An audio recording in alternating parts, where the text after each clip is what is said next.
Then next one जो हमारी error है that is called random error. बेटा रैंडम एरर्स वो एरर होती हैं जो अननोन रीज़न की हेल्प से होती हैं, जिनका हमें ये नहीं मालूम होता कि वहाँ पे उसका काज कौन है, और इन एरर्स पे हमारा कोई भी कंट्रोल नहीं होता। मीनिंग कोई भी ऐसी एरर जिनकी हमें काज मालूम नहीं है कि वहाँ गलती कौन कर रहा है, that are known as the random error.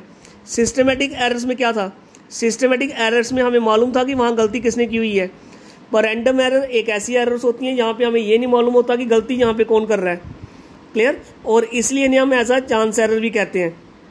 इसमें कोई डिफिकल्टी, और इसमें हमारा कोई भी कंट्रोल नहीं रहेगा। जैसे इसकी एग्जांपल समझनी हो तो आपको कहा गया कि जैसे आप 10th क्लास में एक प्रैक्टिकल परफॉर्म करते हो ओम्स लॉ का, तो आपको कहा गया कि प्रैक्टिकल परफॉर्म करो। दो स्टूडेंट्स ने प्रैक्टिकल परफॉर्म किया, दोनों के फॉर्मूले सेम थे, दोनों के इंस्ट्रूमेंट सेम थे, दोनों की कैलकुलेशन सेम है, पर फिर भी दोनों के आंसर सेम नहीं आ रहे। तो वहाँ पे हमें ये गलती ढूंढना मुश्किल होती है कि वो गलती कौन कर रहा है। क्लियर? तो उस समय उन एरर्स को क्या बोला जाता है, that is known as the random error, जहाँ पे हमें ये नहीं मालूम होता गलती किसने की है। अब इसमें क्या होता है कि अगर आप रैंडम एरर को देखना चाहते हो कि वहाँ पे एरर कितनी है, तो वहाँ पे एक मेथड यूज़ किया जाता है जिसमें हम क्या करते हैं, जो भी चीज़ आप परफॉर्म कर रहे हो, लेट बी ओम्स लॉ, तो आप उसकी क्या करो, 2 से ज़्यादा रीडिंग्स फाइंड कर लो, लेट बी 3 और 4। जो आपकी 2 या 3 रीडिंग्स आ रही हैं, आप उसका क्या निकालो, मीन। आप उसका क्या निकालोगे, मीन। मीन निकाल के जो हमारा आंसर आएगा उसे हम एज अ एरर में काउंट कर सकते हैं। क्लियर?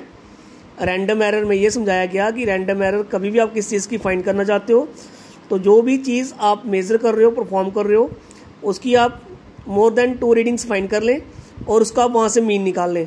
जो उसका मीन का आंसर आएगा वही हमारी क्या बनेगी, रैंडम एरर। यहाँ तक क्लियर है? देन नेक्स्ट वन टॉपिक हमारे पास जो आता है वो आता है that is least count error. अब देखें लीस्ट काउंट एरर क्या होती हैं। लीस्ट काउंट एरर होती है किसी भी डिवाइस की एबिलिटी कि वो सबसे छोटी रीडिंग कितनी मेज़र कर सकता है, that is known as the least count error. Clear? Least count errors क्या होती हैं, किसी भी डिवाइस की एबिलिटी जो सबसे छोटी रीडिंग मेज़र करता है, that is known as the least count error. जैसे हम एक स्केल यूज़ करते हैं, मेजरिंग स्केल, तो उसका लीस्ट काउंट कितना होता है, 1 मिलीमीटर और 0.1 सेंटीमीटर। तो ये इसकी क्या है, लीस्ट काउंट एरर है। वर्नियर स्केल अभी समझाया आपने 11th क्लास में पढ़ना है, तो उसका लीस्ट काउंट कितना होता है, 0.01। तो ये इसकी लीस्ट काउंट एरर बन जाएगी, सबसे छोटी एरर। ठीक है यहाँ तक?